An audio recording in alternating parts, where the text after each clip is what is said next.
Le monde entier est-il en plein embrasement? Bonjour à toi, bienvenue dans cette vidéo, je suis Tatiana Ventose et aujourd'hui nous allons parler des manifestations monstres qui ont eu lieu ces dernières semaines à divers endroits de la planète. Bien sûr, comme on va le voir, les contextes nationaux font que chaque cas est unique, mais il n'empêche que du Liban au Chili, de Barcelone à Hong Kong, tous ces gens qui sont descendus dans la rue semblent l'avoir fait pour des raisons similaires. Pauvreté et inégalité sociale qui ne cessent de s'accroître, corruption des élites et de manière générale, un sentiment d'avoir la vie rendue de plus en plus difficile par une poignée de politiciens déconnectés qui prennent des mesures contre leurs citoyens. Ça te rappellera peut-être quelque chose, et c'est normal. On n'est pas les seuls, et on n'est pas tout seul. Voyons un peu le tableau général. Au Liban, c'est l'augmentation des taxes imposées par le gouvernement au prétexte de résorber la dette du pays qui a déclenché les mobilisations. C'est ce qui a été résumé par le terme taxe WhatsApp, dont vous avez peut-être entendu parler, et qui est en fait une augmentation générale de la TVA et qui inclut les services internet. Ceci dans un contexte où la sécurité sociale est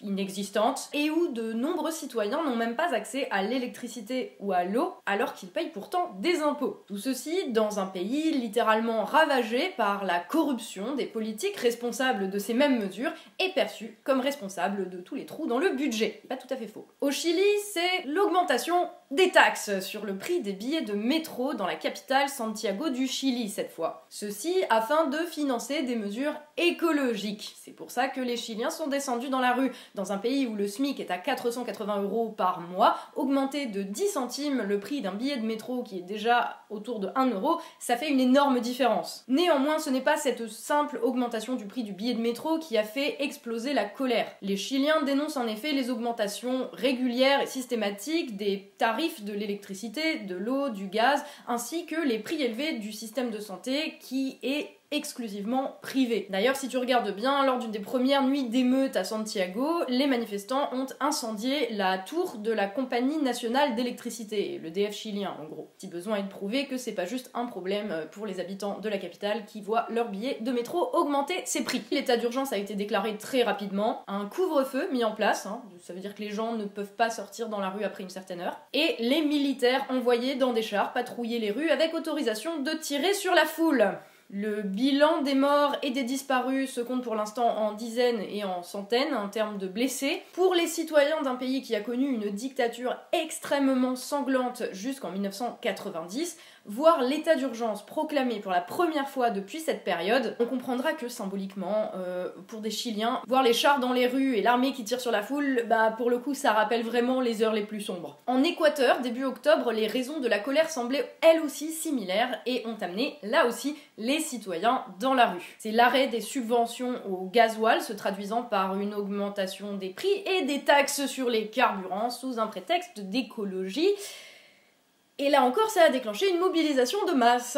Le président Lénine Moreno, et c'est marrant, il s'appelle Lénine et il y a une révolution chez lui, blague de merde, a déclaré lui aussi l'état d'urgence. Pour le moment, il y a eu 5 morts dans les manifestations suite aux altercations des manifestants avec la police à Quito, la capitale, et le gouvernement s'est vu obligé carrément de déplacer son siège à Guayaquil, qui est la 2e plus grande ville du pays, mais aussi ce qu'on appelle la capitale économique du pays, où le tissu social est beaucoup plus favorable au président Lénine Moreno, qui, bien que se revendiquant socialiste, est en fait tout à fait favorable à l'économie de marché. C'est un peu compliqué, je vais pas tout détailler ici. Pour rester encore en Amérique latine, le mois d'octobre a aussi été un mois de manifestations monstres en Bolivie, cette fois-ci contre la suspicion de fraude électorale du président socialiste réélu Evo Morales. Je vais vous expliquer, c'est que la diffusion à la télé du comptage des voix à l'élection présidentielle peut arriver à 84% des voix, en fait tout s'est arrêté. La diffusion a été suspendue et lorsqu'elle a repris, le président actuel, donc Evo Morales,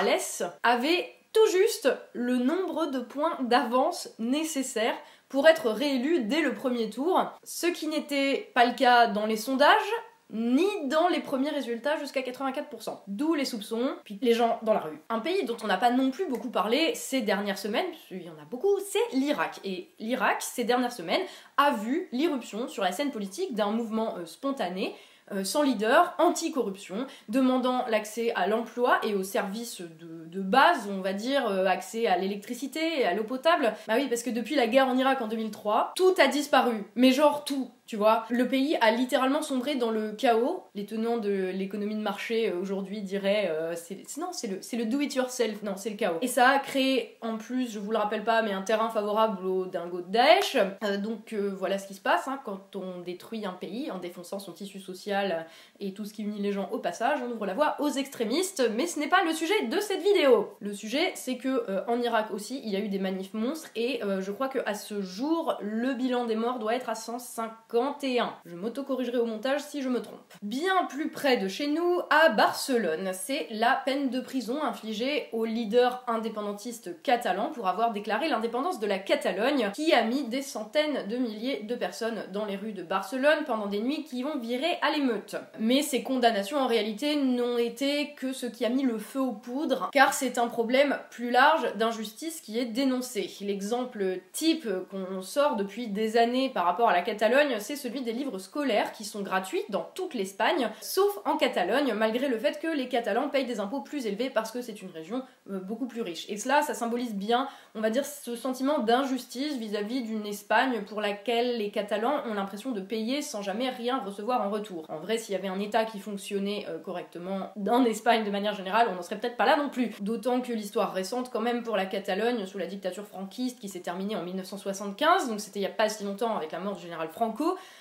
c'était pas non plus les heures les plus lumineuses en termes de répression. À Hong Kong, c'est depuis le 31 mars dernier que les citoyens s'insurgent. C'est l'événement qui a tout déclenché, c'est une loi autorisant l'extradition des citoyens hongkongais vers la Chine après une affaire de meurtre commis à Hong Kong par un Taïwanais que le gouvernement a utilisé comme prétexte pour faire passer cette loi qu'il voulait faire passer depuis très longtemps. Les citoyens ne se sont pas laissés avoir et depuis les manifestations monstrueuses, le gouvernement a annoncé le retrait du projet de loi, mais c'était trop tard. Les manifestants demandaient déjà la démission du gouvernement et la contestation s'était déjà étendue à d'autres aspects essentiels de la vie. En effet, à Hong Kong, 20% des citoyens vivent sous le seuil de pauvreté et le suffrage n'y est évidemment pas universel. On n'oubliera pas non plus que cette année n'a pas été de tout repos au Venezuela où, outre la faim et les pénuries, étaient dénoncées littéralement la torture et la disparition des opposants politiques au président socialiste Maduro, ni en Inde suite à l'augmentation du prix des oignons, ou encore en Haïti et au Zimbabwe, pour vous donner une liste non exhaustive, avec à chaque fois des formes différentes, que ce soit des manifestations plus festives au Liban, aux véritables guérillas urbaines à Santiago du Chili. Ce qu'il est très intéressant de noter dans ces mouvements, c'est qu'ils ne sont pas liés à, ni liés par, une idéologie. On voit le cas de la Bolivie et son président socialiste versus le Chili avec son président favorable à l'économie de marché. Donc on n'est pas dans une situation où les gens se battent pour une idéologie et sont unifiés par ça comme au siècle dernier. On n'est pas dans des manifs qui se revendiquent d'une utopie, ni d'un bord politique particulier, ni d'un leader ou d'une figure politique d'ailleurs. On en est à littéralement une révolte générale avec, comme seul fil conducteur, une revendication de fond, pouvoir assurer les moyens de la subsistance et d'une vie digne pour chacun et pour tous. Quels que soient les événements déclencheurs dans chacun des pays, ils apparaissent tous comme des événements ayant permis de révéler des fractures bien plus profondes que cela. En somme, l'augmentation des prix du billet de métro, l'augmentation de la TVA ou la taxe carbone n'ont été que la goutte d'eau qui a fait déborder le vase relativement aux différents contextes. Et partout, on voit des dirigeants tellement déconnectés qu'ils ne comprennent pas, qu'ils réagissent en serrant la vis, voire très très violemment comme au Chili, soit en assénant El Famoso, je vous ai compris, comme Hariri au Liban, qui vient d'ailleurs de démissionner à l'heure où je tourne cette vidéo, ou Carrie Lam à Hong Kong. Le seul problème, c'est que plus personne ne les croit, tout le monde demande déjà leur démission et ça calme certainement pas la colère des gens dans la rue. La colère est plus que cela aussi. Des millions de personnes rassemblées à Santiago chantant d'une seule voix une chanson de Victor Jara, un chanteur chilien victime de la dictature de Pinochet et devenu un symbole de liberté face à la tyrannie.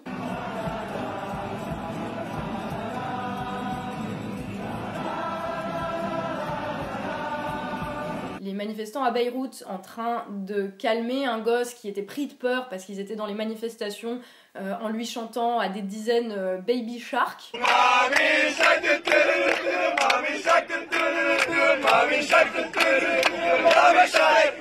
Et comme on est au 21e siècle, c'est évidemment ces images-là qu'on a pu voir en viral sur les réseaux sociaux, et ce qu'on a aussi pu voir en viral, ce sont les masques du Joker, les masques de V pour Vendetta, dans pas mal de manifestations tout autour du globe. Et là tu te dis mais pourquoi elle parle de films et de musique, c'est n'importe quoi, on parle de politique. En fait pour moi c'est le symptôme révélateur, c'est que quand la culture populaire et les références communes à tout le monde, qu'elles soient nationales par exemple comme Victor Jara au Chili, ou mondiales comme les masques de V pour Vendetta, quand ça, la culture pop, tu vois, s'invite dans des mouvements, c'est qu'on a très très largement dépassé le terrain de la contestation politique traditionnelle. C'est que partout les gens dénoncent la pression qui est exercée sur eux via un chantage à la dette ou un chantage à l'écologie, alors que ceux qui leur demandent précisément ces sacrifices, ceux qui trouvent peut-être un bénéfice financier à faire des sacrifices au peuple, eux ne s'inquiètent certainement pas de devoir se serrer la ceinture. Au final, si chaque cas est unique, si l'histoire de chacun de ces pays fait prendre à ces mobilisations des formes diverses et variées, il ne faudrait pas pour autant que cela masque le mouvement de fond historique que nous sommes en train de vivre. Ce mouvement de fond que l'on peut aussi tout à fait lié à ce qui a poussé l'année dernière des dizaines de milliers de Français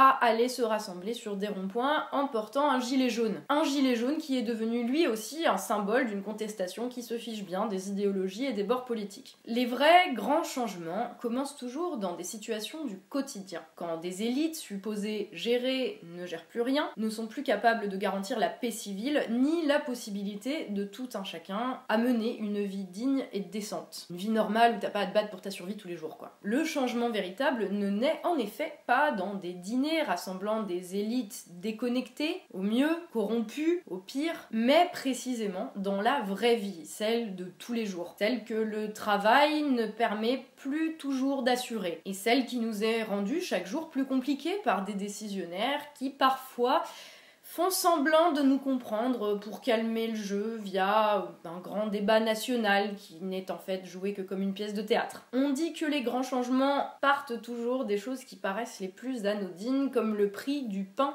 à l'hiver 1788 en France. Mais anodin pour qui ? Anodin pour ceux pour qui 10 centimes d'augmentation des prix des transports, ce n'est rien. Anodin pour ceux qui trouvent que 5 € d'APL, quand même, c'est pas grand-chose. Anodin pour ceux qui affirment qu'il y a les premiers de cordée, et nous autres, les feignants, les cyniques, les extrémistes, incapables même de traverser la rue pour pouvoir trouver un travail et se payer un costard. Le prix des soins de santé, les factures EDF, les taxes sur les carburants. Quand ces choses-là, loin d'être anodines en réalité, deviennent le symbole de nos vies trop longtemps méprisées, alors naît la possibilité de quelque chose d'autre, de nouveau, de différent, de meilleur. Difficile de trouver une conclusion à cette vidéo, car nous ne sommes qu'au début d'un mouvement de fond qui s'inscrit dans le temps long, à la fois acteur et marionnette d'une histoire qui aime bien se jouer de nous, et de temps en temps accélérer les choses en nous faisant prendre conscience que bien loin d'être seuls, on est tous égaux dans la volonté et la détermination à obtenir une vie décente. L'espoir ayant dans l'histoire fait naître le pire comme le meilleur, la suite va être impossible à prédire. Mais une chose est sûre, nous sommes arrivés au moment où nos élites ont approché la flamme trop près du bidon d'essence, dont le litre aura coûté 10 centimes de trop. Merci à vous d'avoir regardé cette vidéo, n'hésitez pas à la partager autour de vous si elle vous a plu, si vous trouvez qu'elle dit des choses intéressantes. Je n'ai bien entendu pas pu être exhaustive et je n'ai pas pu rentrer dans les détails autant que je l'aurais voulu, notamment en ce qui concerne les contextes nationaux et historiques relatifs à chacun des pays. Donc je ne peux que vous conseiller de vous documenter sur l'histoire de ces pays parce que l'histoire souvent aide à expliquer des moments du présent. Faut pas rester enfermé dedans, mais il faut réussir à la comprendre et à l'intégrer pour voir un petit peu pourquoi les choses se passent ainsi. Je vous remercie encore une fois d'avoir regardé cette vidéo. Je remercie aussi, bien entendu, les tipeurs qui me permettent de faire ce travail sans avoir à vous vendre des saloperies sur Instagram ou dans ces vidéos en faisant des placements de produits. Donc merci à vous du fond du cœur. Je vous dis à la prochaine dans une autre vidéo. D'ici là, bien sûr et surtout comme d'habitude, prenez soin de vous.